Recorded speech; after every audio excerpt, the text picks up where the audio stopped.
एक ऐसी विधानसभा जहां 2002 से लेकर आज तक समाजवादी पार्टी जीती नहीं, जहां 3 बार से बीजेपी जीत रही है और आखिरी बार विपक्ष जो जीता था वो बसपा थी और कांग्रेस थी। बसपा और कांग्रेस की लड़ाई में जब से बीजेपी की एंट्री हुई है वो एक बार नहीं हारी। आज यूपी किसका में बात झांसी सदर विधानसभा की, जहां से 3 बार से बीजेपी विधायक है। दरअसल इस सीट पर अगर आप देखेंगे तो 22, 17, 12 रवि शर्मा बीजेपी से लगातार चुनाव जीते। इससे पहले 2009 में उपचुनाव हुआ जहां कैलाश साहू मात्र 9 वोटों से जीत गए थे बसपा के। इससे पहले 2007 में प्रदीप जैन आदित्य कांग्रेस से चुनाव जीते। जब वो सांसद हो गए 2009 में, तब बसपा यहां पर उपचुनाव जीत गई। इससे पहले 2004 के उपचुनाव में पहली बार जीतकर वो कांग्रेस से यहां पर विधायक बने थे और 2002 में रमेश कुमार शर्मा यहां से बसपा से विधायक हुए थे।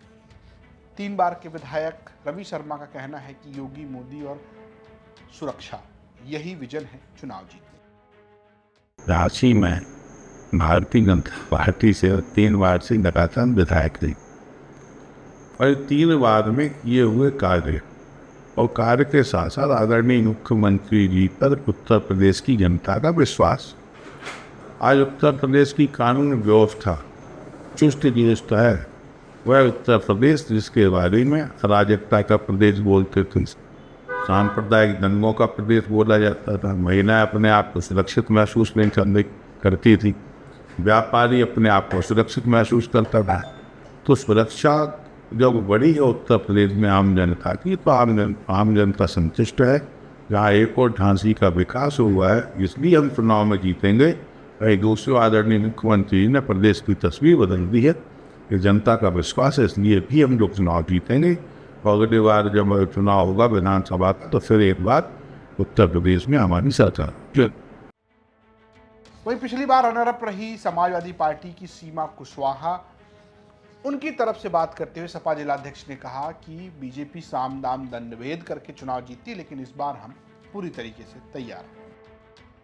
क्योंकि ये लोग सिर्फ झूठ बोलते हैं और सिर्फ गुमराह करके ये लोग सत्ता हासिल कर रहे हैं। उसमें हम लोगों की जो चूक रही है कि हम लोग ये समाजवादी पार्टी के जो विचारधारा है, समाजवादी पार्टी के जो कार्य है, वो हम जनता को नहीं समझा। अगर 2027 की बात करें तो क्या तैयारी है? उसके लिए आप देखो, जो 2022 के बाद आप देखो, ये 2024 का चुनाव, 24 के चुनाव में जो माननीय राष्ट्रीय अध्यक्ष जी ने जो पीडीए की जो रणनीति बनाई, उस रणनीति के तहत आप देख रहे होंगे कि पूरे उत्तर प्रदेश में 37 सीटें हम लोगों को मिली। तो ये भी हम लोगों के लिए बहुत बड़ी उपलब्धि है। और इसके साथ ही हम लोग जो पीडीए की रणनीति है, उसके तहत हम लोग करके 2027 में हम लोग विजय हासिल।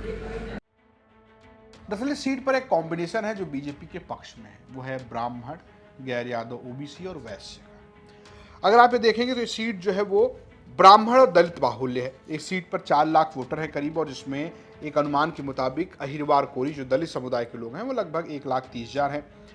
वहीं ब्राह्मण 1,10,000 हैं, कुशवाहा जो है वो 60,000 है, मुस्लिम 50,000 हैं, वैश्य 45,000 हैं, यादव जो है वो करीब 20,000 हैं। यहाँ पर कुशवाहा साथ में ब्राह्मण और वैश्य वोटों का कॉम्बिनेशन बनता है तो आसानी से चुनाव जो है बीजेपी जीत जाती है। क्या 27 में यही होगा, ये जानने के लिए हमने बात की स्थानीय पत्रकारों से।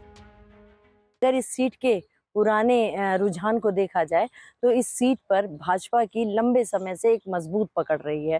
बाकी पार्टियां हालांकि अस्तित्व में रही हैं, लेकिन वो कभी भाजपा को बहुत चुनौती देने वाली स्थिति में नहीं आई हैं। इसका थोड़ा सा परिणाम पिछले चुनाव में हम देख सकते हैं कि थोड़ा वोट प्रतिशत उनका घटा, लेकिन ऐसी स्थिति नहीं बनी कि भाजपा को यहाँ हार का सामना करना पड़ा हो। तो इन पुरानी स्थितियों को देखते हुए ये कहा जा सकता है कि इस समय भी, इस बार भी कोई बड़ी समस्या भाजपा को नहीं आनी चाहिए। लेकिन अगर विपक्ष कोई मजबूत उम्मीदवार लाने में कामयाब रहा और मजबूत मुद्दों के साथ जनता के समक्ष आया तो संभवतः कुछ असर थोड़ा बहुत हो सकता है। जैसा कि आप जानते हैं कि इस वक्त भारतीय जनता पार्टी की जो सरकार है पिछले 2 बार से अपना परचम लहरा रही है और सत्तारूढ़ है।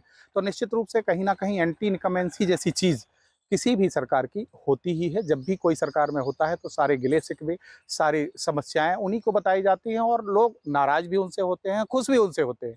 तो निश्चित रूप से कहीं उनको प्लस भी होगा, कहीं माइनस भी होगा। सारी स्थितियों के बावजूद चूँकि ये पूरा क्षेत्र जो है आपका वो शहरी अंचल है और शहरी अंचल में भारतीय जनता पार्टी की पकड़ बड़ी मजबूत रहती है, हमेशा से रही है और वहाँ पे काफ़ी उन्हें सहयोग भी मिलता है।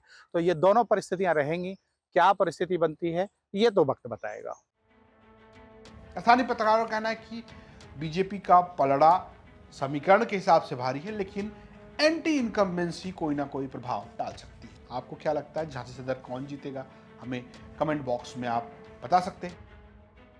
ये स्टोरी भेजी थी झांसी समाज सहयोगी अजय झा ने। देखते रहिए यूपी तक। नमस्कार।